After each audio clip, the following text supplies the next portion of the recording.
Hello বন্ধুরা, কেমন আছো সবাই? আশা করি সবাই ভালো আছো। এই দেখো বন্ধুরা, আলু পেঁয়াজ কাটা হচ্ছে। এই দেখো বন্ধুরা, কড়াইয়ের মধ্যে পেঁয়াজ, আদা, রসুন, টমেটো, তেল দিয়ে মশলাটাকে বানিয়ে নিলাম।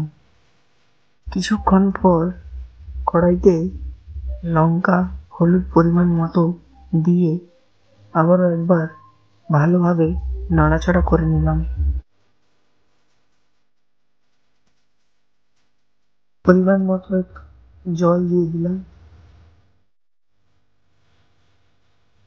পরিমাণ মতো জল দেওয়ার পর মশলাটাকে নাড়াচাড়া করে নিলাম। লাল টকটকে হয়ে ফুটছে, দেখতে পাচ্ছ তোমরা। তারপর মশলার ওপর চিকেনটাকে দিয়ে নাড়াচাড়া করে নিলাম।